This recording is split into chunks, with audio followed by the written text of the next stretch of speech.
amazing how much power is in these boxes right now. And having an easy development tools in order to harness that power and to bring an application to life in a short time frame, that's revolutionizing. So client server was inevitable, and we were again very fortunate with our first applications that we proved the worth of it. And we didn't have to wait till the mid-1990s to start reaping the benefits of it. Systems people like to learn new things. So instead of working on the same old mainframe type applications, it was actually a challenge. It was fun. And knowing that the users really liked what they got was a big plus. These IS professionals have discovered the power and efficiency of building desktop applications for integrated environments. Hello, I'm Russ Christoff. Welcome to this Apple Seminar for One, Application Development in the 1990s, Making the Transition. In this seminar, we'll touch on architectural, technology, and business issues that impact on application development. We'll see how organizations have designed applications with an eye to the future. We'll examine a few of the many tools and techniques that are available to shorten development cycles, improve the productivity of your staff, and help them work more effectively with your business partners. We'll visit several companies to see these tools in action and learn how they've been used to integrate diverse systems, do rapid prototyping, and develop cross-platform applications. At Polaroid Corporation, the IS organization built a replacement for a paper-based system. They met their requesters' needs with a graphical application that accesses a VAX database and uses only a tenth the VAX horsepower that was expected. At MasterCard, developers were able to quickly meet a mission-critical need using off-the-shelf desktop database technology. Thanks to a new generation of system software, you can build custom desktop applications by combining the features of shrink-wrap programs, even across a network. At General Dynamics, an engineering control system used a mainframe to generate and print huge volumes of paper reports. Now, a networked system does the job, giving users up-to-date information instantly. But the big news is, the same application runs on both Macintosh and MS-DOS PCs, so the company's investment in desktop computers has been preserved and enhanced. Finally, CSX is in the midst of a $70 million overhaul of key production systems based on a client-server architecture.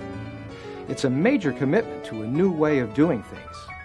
We'll see what they're up to and how their DOS and COBOL programmers are finding opportunities to apply their skills and knowledge in new ways. First, let's take a quick look at how Macintosh easily fits into key multi-vendor environments.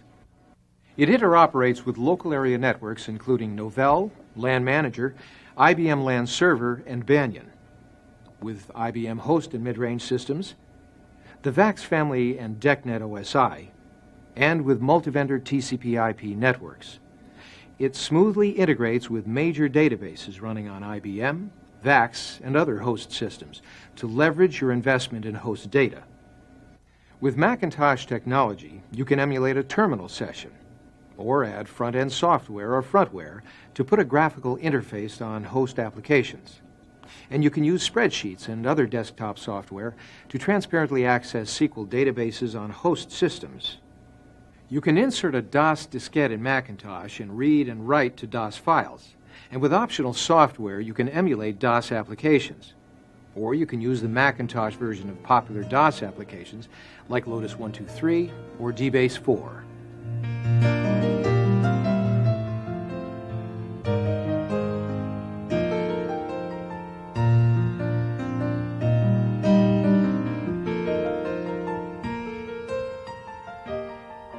The advent of powerful desktop computers has provided an exciting challenge to system architects. How can an enterprise deploy systems in a way that makes optimal use of its resources? And how can new architectures evolve without sacrificing what's already in place? We put these questions to IS people. When we talk to information systems customers, we find they're faced with a number of challenges as we move out into the 1990s. Their businesses are moving faster.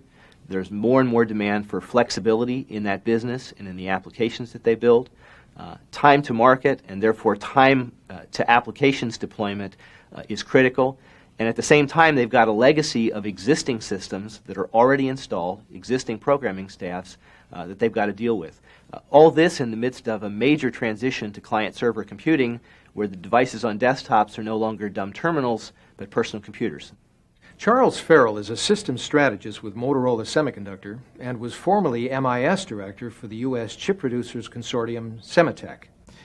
And what we're trying to do today is to look at information as an asset and to look at how you use that asset and to recognize that there are, in fact, different uses of the informational asset. We don't know what knowledge is needed at the knowledge worker's desk. We can't predict it, and in fact, trying to predict it does take away from our flexibility and speed of execution. What we can do is to take all of the information that we have within our corporation and align it and arrange it such that the knowledge worker can get to the information and bring the information to the tool that they need.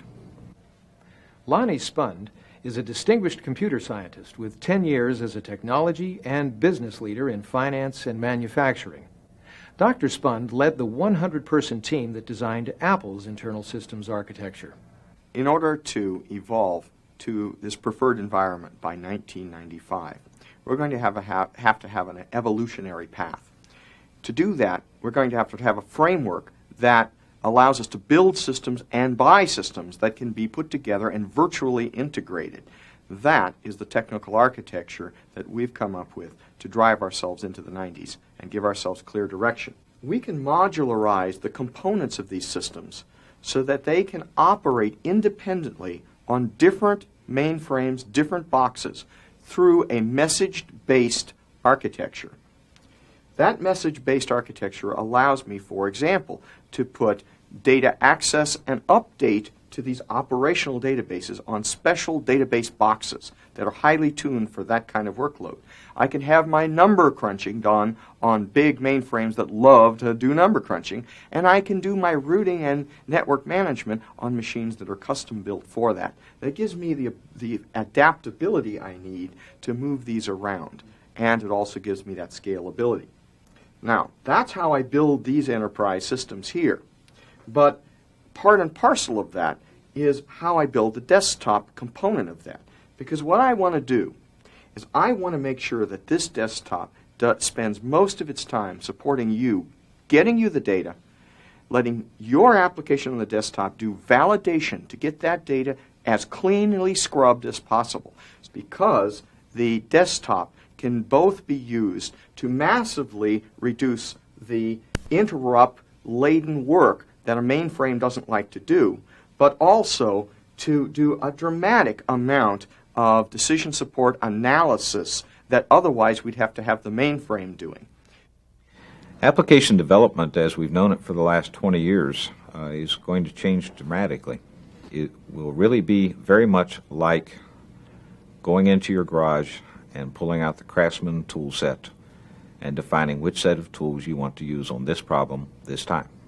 But since each application will in fact be much smaller and will consist to a major degree of reused components, the total issue of maintainability and enhanceability will be dramatically improved for the information systems groups. Apple's approach to this whole business of client-server computing tends to be different than what some people might expect going in.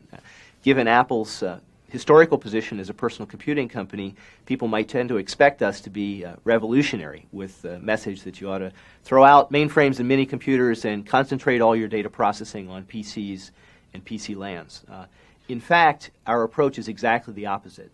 What we hear from our customers, what we've experienced ourselves, is that client-server computing needs to be an evolutionary process that takes into account existing investments in data, in systems, in programming staffs, and in applications. So it needs to fit in. Client-server computing is about how personal computing fits into the corporation, not about how we can disrupt everything that's been carefully built over the course of the last 20 years. In 1991, Apple created a new division, the Enterprise Systems Division, to address the needs of our large business customers. The reason we formed Enterprise Systems Division was to address, both with our own products and with products from independent software vendors, the needs of large organizations that are trying to use personal computing. Those needs tend to be needs for applications development tools, needs for networking solutions, needs for tools that address cross-platform issues, multi-vendor integration, standards. Those are the kind of issues and needs that come out very, very quickly when you sit down and you have a conversation with an IS manager about personal computing. We've also worked very hard to create alliances and joint development relationships with some of the leading data processing players in the industry. IBM recently, Digital historically, alliances and work with licensing, with Tandem, and with Novell. For example, in the case of Digital, one of the things that's created is a desktop implementation of Digital's transaction processing system, ACMS. So I can implement a full-blown OLTP application, part of which runs on the Macintosh desktop and part of which runs on the back-end VAX. It's a very exciting new technology. Apple has made some exciting progress over the last 2 or 3 years in terms of putting together a total effort for taking information and separating it out into its basic uses, managing that information, and bringing it down to the desktop for utilization by the knowledge worker. I believe that the architecture that they've put in place is one of the most robust that I've seen in our industry. When an enterprise begins developing software for distributed graphical systems, the transition does demand new skills, but it invariably opens new horizons in terms of individual and work group productivity. CSX Corporation is one of the nation's largest transportation firms and has more than 600 developers on staff. Today, CSX is adopting a totally new system architecture. The company is redesigning some of its most important production systems, replacing them with custom client-server applications. CSX has committed major resources to desktop systems and desktop development.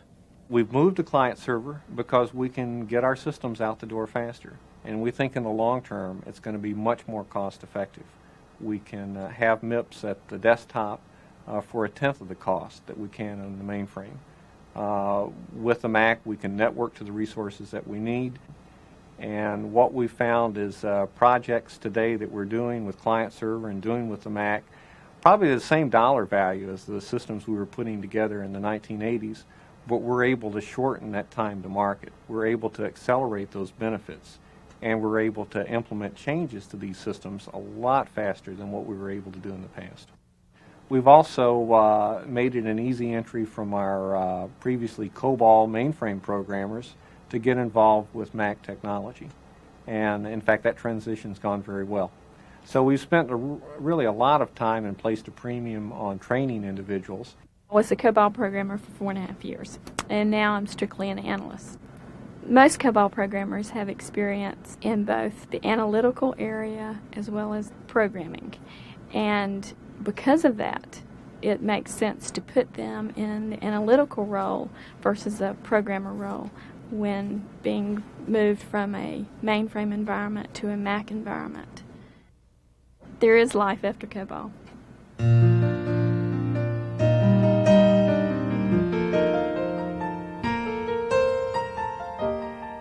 Macintosh provides a consistent and productive framework for development. Its basic architecture helps information systems builders to serve their business partners well and efficiently. For CSX, choosing Macintosh has meant better business applications, along with faster development and improved teamwork. In terms of development, we're much faster on the Mac, primarily because we've chosen to prototype much more. And those prototypes are literally good enough to go in production. We tend to have a lot more reusable code on the Mac. Distributed graphical applications can be simpler for the business user, but on some platforms they can be more complex to develop. A well-structured operating system can make software development faster and more efficient. And we'll illustrate this with Macintosh. The unique thing about the Macintosh architecture are the additional layers that streamline development and accommodate change. For example, the toolbox layer of the architecture contains system calls that invoke standard routines, and they're grouped into managers for convenience, like the user interface toolbox, the AppleTalk networking, and the numerics manager. Now, because all applications use these routines, the applications tend to be more consistent. And because the routines are built in, there's no reinventing the wheel. What you need is already there, and it's ready to be used again and again. Now, the user interface toolbox is for Windows menus and dialog boxes. The Macintosh Communications Toolbox gives your application standard access to data connection, terminal emulation, and file transfer services. And the Data Access Manager gives consistent access to SQL databases. This modular architecture means that your applications are more portable and compatible over time, because even as we make improvements in the hardware and operating system, the toolbox calls stay constant, so what you've learned still applies, and what you've written still works, even as we improve the Macintosh architecture. Macintosh architecture supports a wide range of development strategies. Now, whether you're customizing a shrink-wrap application or programming in C, there are Macintosh tools that help you achieve quality and efficiency. Let's examine several approaches to Macintosh development and sample the tools.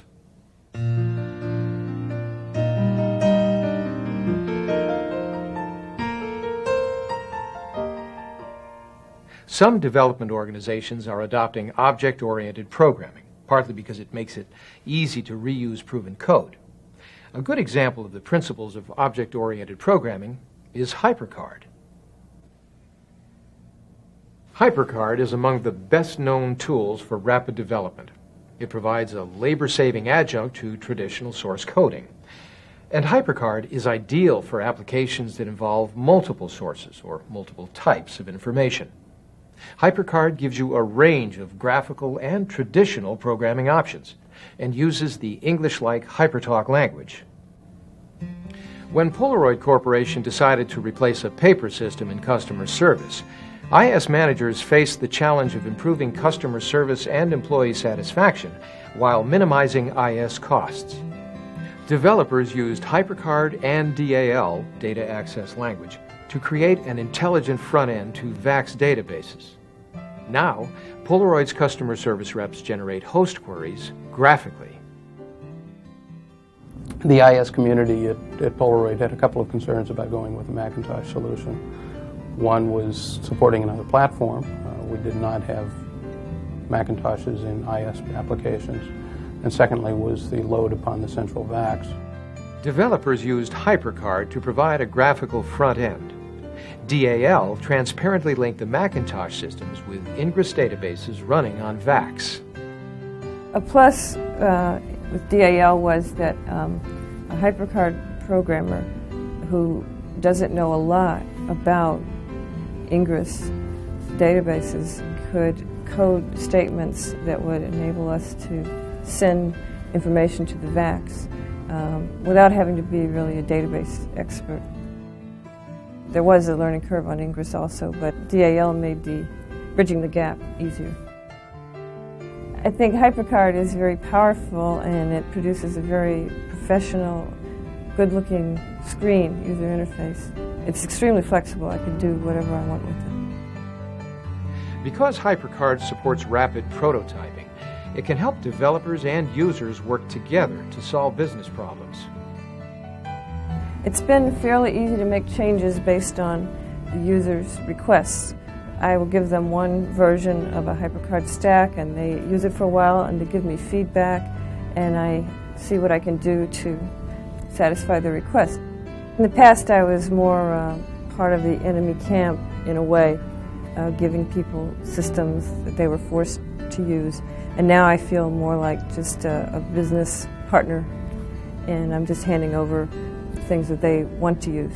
To be honest, in the beginning we were skeptical. We put them through the ringers a bit in benchmarking this application. We used all of DEC's performance monitor tools, the software performance monitor, the VAX performance analyzer, gathered as much data as we could, and when we were all through, we rechecked our numbers many times because it came out being about 1/10 of the load of these other type of database applications. Originally, the project was budgeted to have another separate whole VAX, but using the Macintoshes as a front end to offload a lot of the user interface programming, we used an existing VAX capacity and we brought the cost of the project down to 25% of what it was originally budgeted for. HyperCard's external commands and external functions interface with many other systems in traditional languages, such as C or Fortran.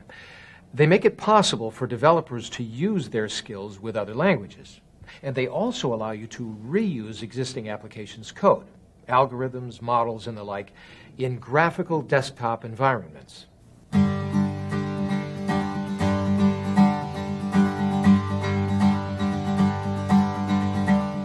Hudson Products, a manufacturing firm, created one HyperCard interface for several host-production systems.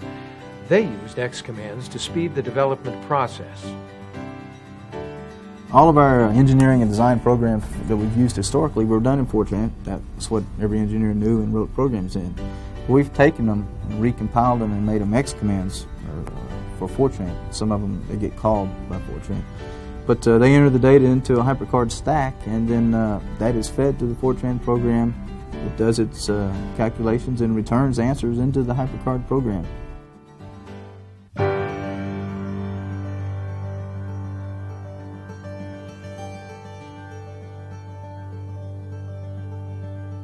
At Eastman Kodak Company, developers use HyperCard to build and deliver applications rapidly. They quickly move through the prototype stage and on to user testing. And I found that HyperCard was a very rich programming environment. Companies like DCA, with their Irma product and Avatar, had written small pieces of code that I could add to HyperCard to enable me to communicate directly with mainframe applications. If I wanted to write something in C or in Pascal, I could add it into HyperCard as an X function. And by the way, there were literally thousands of other X functions available from Apple and other program houses and from manufacturers of peripheral devices. I know how to program in C and use Unix and work at the operating system level, VMS and things like that.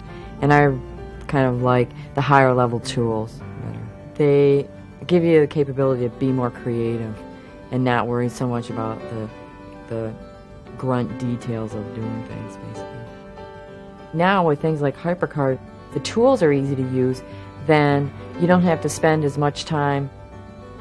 We can design it, prototype it, and then actually deliver it to the user in a week or two, most of the applications that people have come to us with. With a program like HyperCard and a direct connection to a database, I can sit down with a person in the end-user organization, a database administrator, and myself, and we can create the base function set in a matter of days. Then once you've got that pilot in place, you can make a decision, is this a production tool or do we want to move it into a permanent form? I can then take that end-user application and give it to a C programmer and turn it into a robust, efficient application. As a programmer coming into Kodak to write a program, I'd much rather work from an operating example than from a cold document. I can always write something and then check that it has the same base functionality that I might have had in a HyperCard example. Much easier than working from that document. Aldus SuperCard, like HyperCard, is a scripting and graphical development system. For airline pilots and others, training applications often require extensive use of color, and SuperCard offers native color capabilities. Now, a long time ago in the aviation, in airline training, we had trainer boards. And these were mock-ups of the systems. And they were big, cumbersome, very expensive to create, and mechanical monsters. So now what we've decided is to be able to actually go back and put the student in the cockpit by the computer. So I programmed up first the flight management computer just to see how difficult of a job it was and also to learn the language of HyperCard at the same time. So when I realized this was not going to be a difficult task, this was actually going to be quite easy. And the first thing I picked on was a fuel system. I found out that SuperCard dealt in color, which we needed because we need to be we were color sensitive and color specific inside the airplane. Certain colors mean certain things. And I also found out that everything I'd already learned in HyperCard was transferred right into SuperCard. With SuperCard, you can animate everything. We ended up matching exactly how the airplane worked, all the fuel lines, everything was in there. and could see exactly what the student needed and how the airplane worked. And that took approximately 80 hours. Then we went for another system, which was a flight control system, and that only took about 2 hours, because now we had a lot of previous drawings that we could just import. Plus we had a lot of the scripts already written for the logic, so that we just imported. When you're dealing with aviation or any other company, time is money, and the quicker you can do it, the better off you are. So it actually made all of it very easy, a lot easier. With a graphical scripting environment, IS can reduce the familiar backlog of requests for custom applications and reports. For development teams in transition, these tools can build experience and confidence in object-oriented programming. With its external commands, HyperCard can easily integrate other sources of data while ensuring security. Let's add a query function to this inventory reporting application. The tool palette lets us switch from running the application to using any of the development tools. We'll build our query function into a button, but we could make it a pull-down menu or create a keyboard function just as easily. Here are the characteristics of this object. We'll give it a name, make it highlight when we click on it, turn it into a shadowed rectangle, and write a script for it to run. We'll insert a debugging checkpoint and type update inventory and add a comment that this script will call a DALX command that actually performs the query. When we click on the button, the debugger opens in another window because we inserted the checkpoint in the script. We'll step through the script so you can see the code and watch the application run.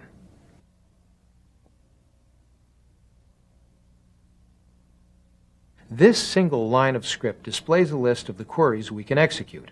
We choose one. Now the script calls a piece of data access language code.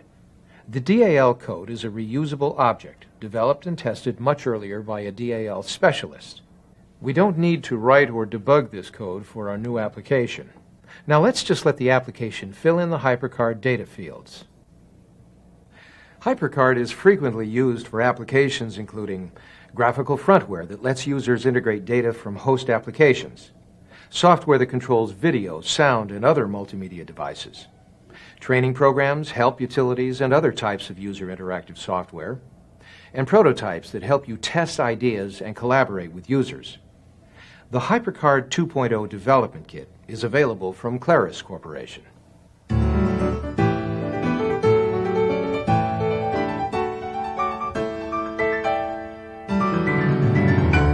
Off-the-shelf personal computer tools like spreadsheets and databases give IS another opportunity to speed project development, and graphical scripting languages can make these tools even more versatile and productive. You can use programmable spreadsheets to build analytical applications. The Macintosh version of the most popular for MS-DOS computers, Lotus 123, can run templates and macros that were designed for DOS systems. They let you take advantage of your experience using 123 under DOS. And you can extend Lotus macros through DAL to access host or server databases. A programmable database with a graphical development environment can be a powerful tool for developers. To illustrate this, let's look at how developers work with Fourth Dimension, a relational multi-user database for Macintosh. The first step is to build the application interface. Fourth Dimension makes it easy to lay out menus, buttons, windows, and so on. Next, we'll build the database structure graphically. By drawing lines, we define the relationships. Now we specify the type of relationship. This procedure presents a window from which the user can select a report. By pointing and clicking, I can build an if structure, define commands, call other procedures, or specify table elements for my conditional statement. Menus are created easily too. We'll add one called Connect to this application.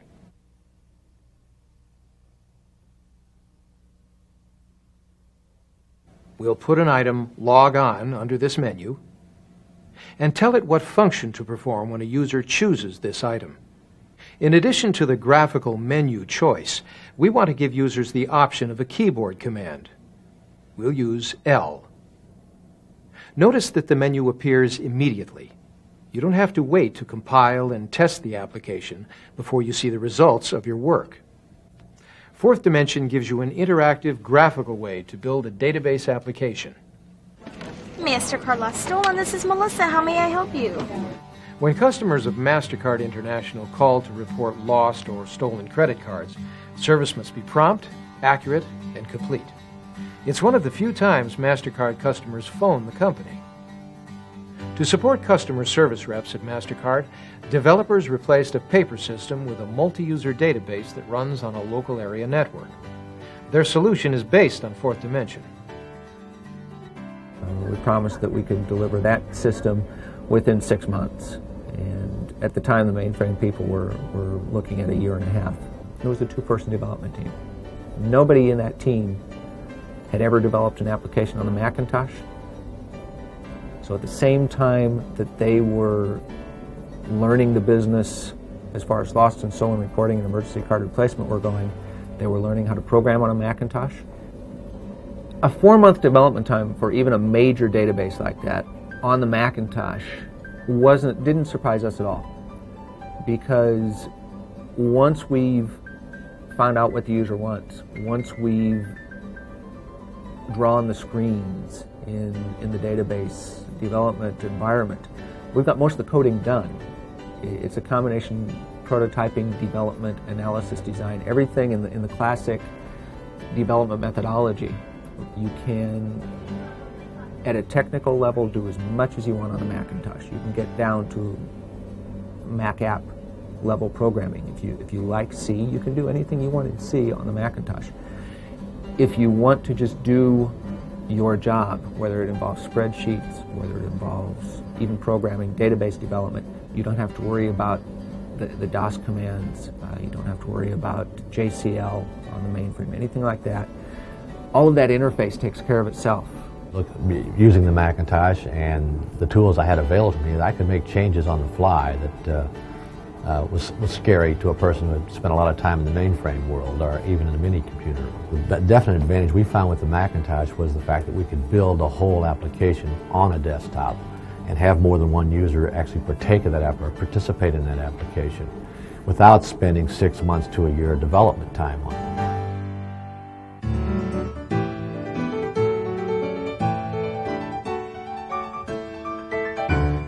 One of the keys to realizing the full potential of client-server architecture is inter-application communication, or IAC, which is incorporated in the latest version of the Macintosh operating system. Macintosh applications have long shared data through a feature called copy and paste. One new Macintosh IAC feature, Publish and Subscribe, automates that process so that applications update each other as their data changes. Another feature takes that idea a step further. It lets applications request services from each other using high-level events. We call this feature Apple Events. With Apple Events, Macintosh applications can communicate with each other and share services in a desktop system or across a network. This means developers can build applications by using small pieces of ready-made distributed code. The application itself then becomes a framework for coordinating these modules. Publish and Subscribe can help us explain the power of this new IAC technology. We publish this chart made by the Claris Resolve spreadsheet that's running in the top window of this screen. In the bottom window, we're running a different application from a different vendor, Aldis Persuasion, and we'll subscribe to the chart we just published in Claris Resolve. Because this works across a network, we could subscribe to any published document on any Macintosh anywhere on the network. The chart appears in the presentation window, but it's not just pasted in there, because as you'll see next, whenever the Resolve chart is updated, the Persuasion chart will update too. That's Publish and Subscribe, a handy way for people to keep their work up to date. Information from one document being passed automatically to another. But there's a lot more to Apple Events. because it actually permits one application to pass instructions to another application and make use of services that are outside of itself. Here, Apple Events has been used to build an application that takes advantage of the features of both Claris Resolve and MitemView, a programmable application that provides a link to a host computer. To get the latest stock quotes, Resolve instructs MitemView to send a query to a host computer. When the stock information comes back, MitemView passes the data on to Claris Resolve. Next, Claris updates its chart. And because the chart is published, the Aldous Persuasion presentation is updated as well. There are more than 100 Apple Events compatible packages available today. You can use them now to build powerful semi-custom applications or write your own Apple Events. With Apple Events, you can combine the best features of several applications in one application.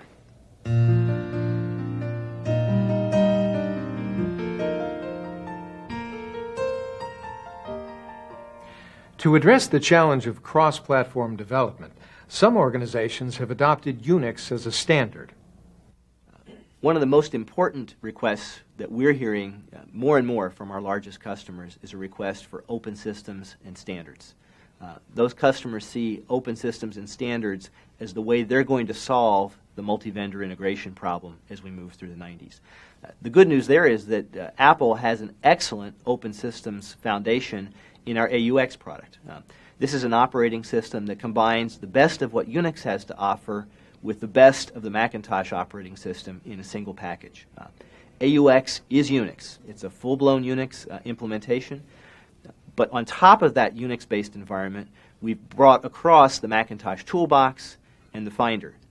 So there are two main benefits to that. One is the user's experience in using AUX is just like using a Macintosh. It's got the same ease of use, the same consistency that the Macintosh has. And that's something that's been sorely lacking in the Unix and open systems community. The second thing that we get by bringing across the Macintosh toolbox is all of the Macintosh productivity applications. So in many ways, AUX is the best of both worlds. It's an open system that doesn't give up any of the advantages of Macintosh. Many of our largest customers are very, very excited about the possibilities that that's going to open up throughout the 90s. AUX is Apple's implementation of System 5 Unix. With AUX, you can run Unix, X Windows System, and Macintosh applications on the same screen at the same time. AUX also lets developers mix elements of Macintosh and Unix in a hybrid application. With AUX, Macintosh software can call Unix facilities like interprocess communication.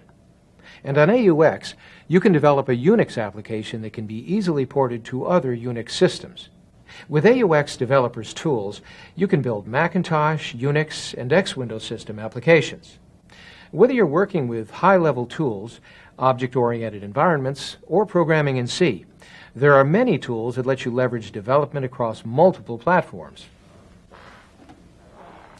One example is Omnis 5, a database and application development environment that can be used to create applications that run without modification on Macintosh and on MS-DOS PCs under Windows. General Dynamics Space Systems has invested heavily in both DOS and Macintosh platforms. When IS needed an application for engineering, production, and launch personnel, it had to target both desktops. The solution was Omnis 5. The application tracks pre-launch engineering changes. With each launch, engineers configure the rocket to match the requirements of the payload. That can amount to several thousand modifications. We used to rely on a batch IBM system to monitor all the engineering changes from their authorization through their release. This system required a huge amount of paper output. We had to print our active file every day and our historical file once a week. Keep punching the data in, of running the reports, of printing it, the cost of the materials, and the labor, altogether were a value that, as we evaluated the problem, we became more aware of what it actually cost. They replaced the mainframe application with a database running on a server that supported different personal computers. So it seemed like it was a win-win situation. There was going to be less cost, and we were going to be able to do it better as well. They insinuated that we could save on the order of over 60% of our costs we had been incurring so far. When we identified what the constraints were for the application, one of the most important ones is that it would be available to anyone who had a PC. And by PC I mean whether it was Macintosh, whether it was DOS, a PC clone, whatever it was. Omnis 5 is a development environment that functions as almost mirror images, whether you're using it in the Macintosh environment or you're using it in the Windows environment. In fact, even though you may have developed it to a certain point on Macintosh, you can then have it open into a Windows environment and make further design modifications and then take it back to Macintosh. Omnis 5 was a good choice for us because we only had to do it once. And once it was done, and it ran both places, ran the same way. That was like getting it at half price because you're not tied to doing the code twice. Actually developing on the Macintosh was a much better choice, and it's not Omnis 5 on top of Windows on top of DOS. Macintosh also helped Asselford use many people's talents in the development process. A good part of the team were actually users, and portions of the development effort were really not development as much as they were user testing. The ability in Omnis to toggle with one key between design mode and run mode was wonderful. When I saw something that was nagging, maybe a window appearance, maybe the justification of some variable, it meant that I see something like that, stroke a key, I'm in design mode, I make the change, I stroke the key again, I'm back in runtime. And in 10 or 15 seconds, you could change the interface from the time we started writing the code to the application was running and the mainframe was no longer running. Was about 2.5 months. This application runs much faster than anyone expected. Some of that is the environment, some of that's some neat little tricks that we came up with. Intelligent design and a strong tool go a long ways towards making an effective product. To me, total quality management is the improvement of our processes, and that's exactly what we did here. We improved the process. The system hosted on a mainframe. We improved it by putting it on the PC, and it is more responsive to us and less expensive. Probably the greatest benefits that are tangible is that we are now saving money because we're not running this on the mainframe. The fact that we didn't have to invest large sums of money to actually go do the development, and the percentage of what it costs to develop it versus what it's saving us is really a great return on the investment. This was not a high cost Rolls-Royce ride through the development world. It was really pretty lean and mean. A lot of people who have been involved in mainframe development say things like, you know, I'm really surprised. You did a lot more than we thought you could do. And it's not so much a comment on me as it is a comment on the team, on the tools, and the environment.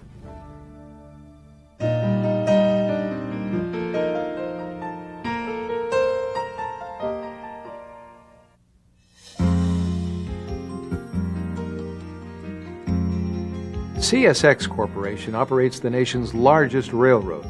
In the past, virtually all of its production systems ran entirely on IBM hosts.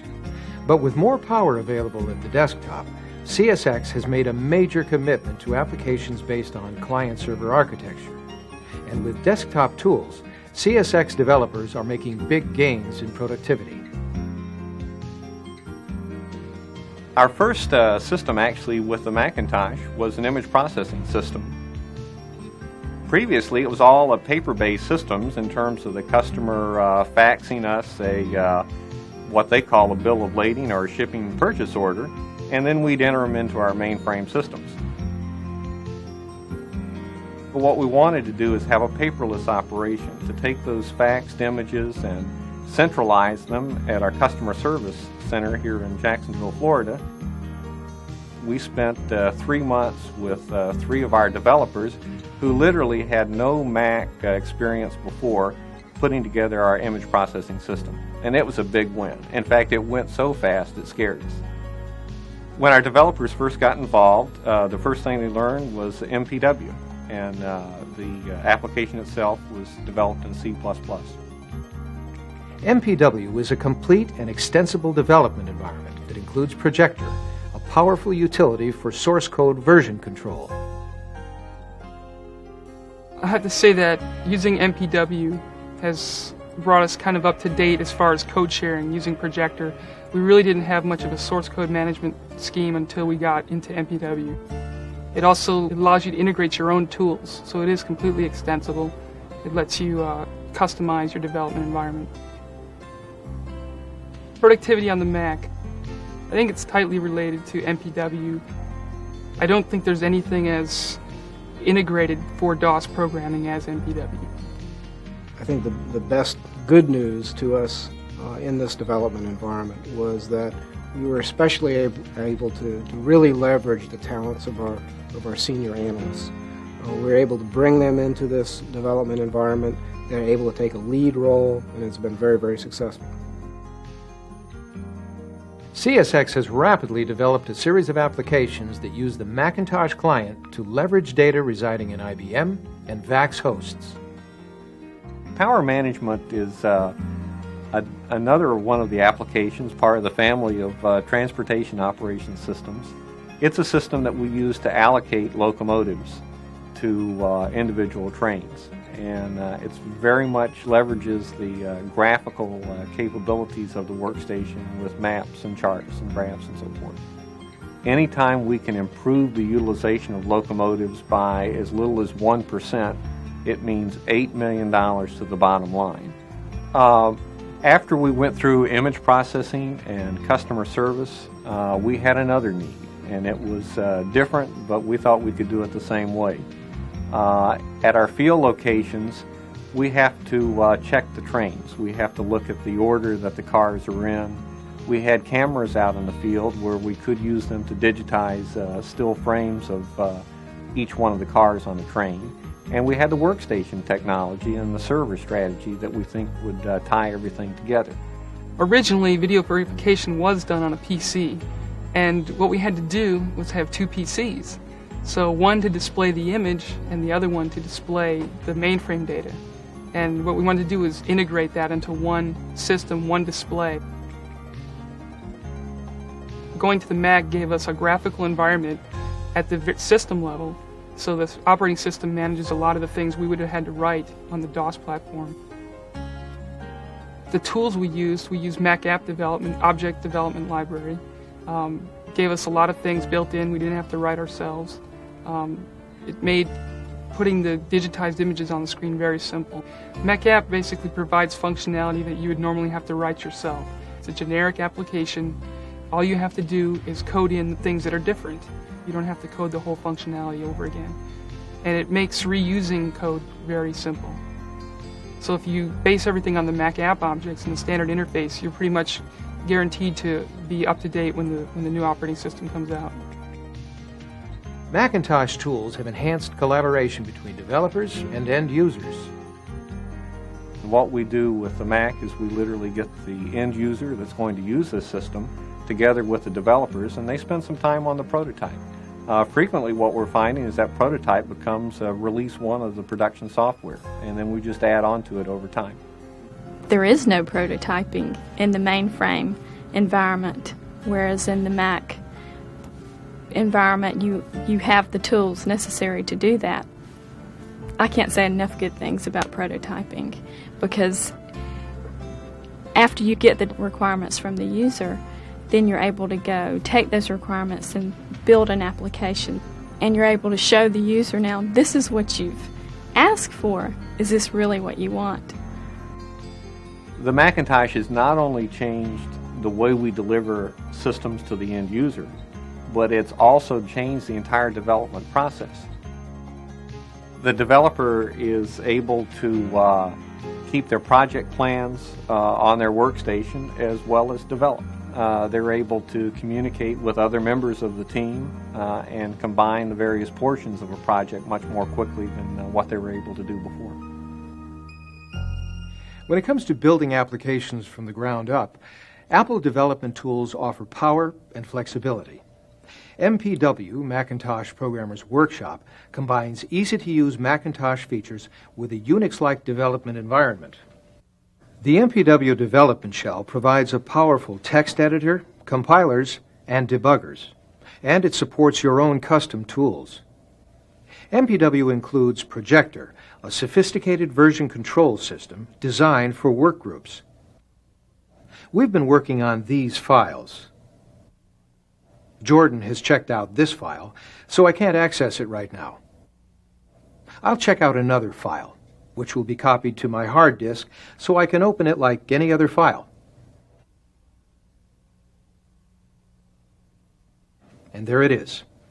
I've previously placed markers in this file to let me go quickly to the marked sections of code. To add another marker, I just use this menu. MPW supports many languages, including Apple's Assembler, C, C++, and Object Pascal, as well as Ada, Fortran, and others from third parties. And you can use all these languages in the same application. Most of your applications include a lot of standard components.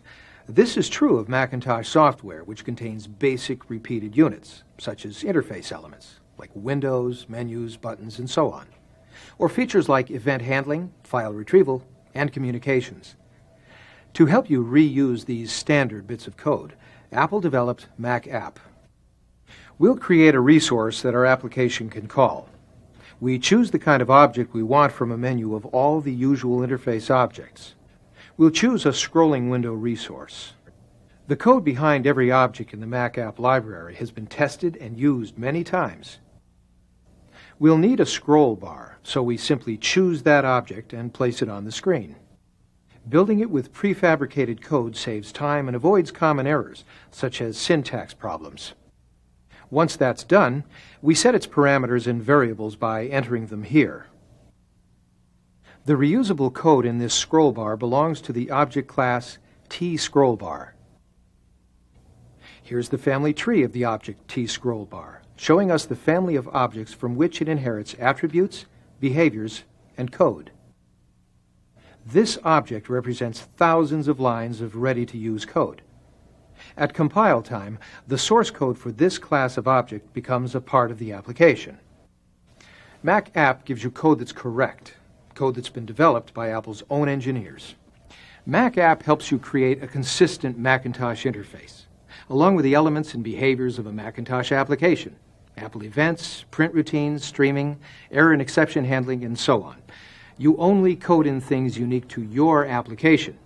In short, Mac App boosts efficiency and accuracy with reuse of proven code, letting you add objects to the Mac App library, including objects from third-party libraries, ensuring compatibility with new Macintosh hardware and new versions of the operating system. And Mac App makes it easy to take advantage of new features of the Macintosh operating system.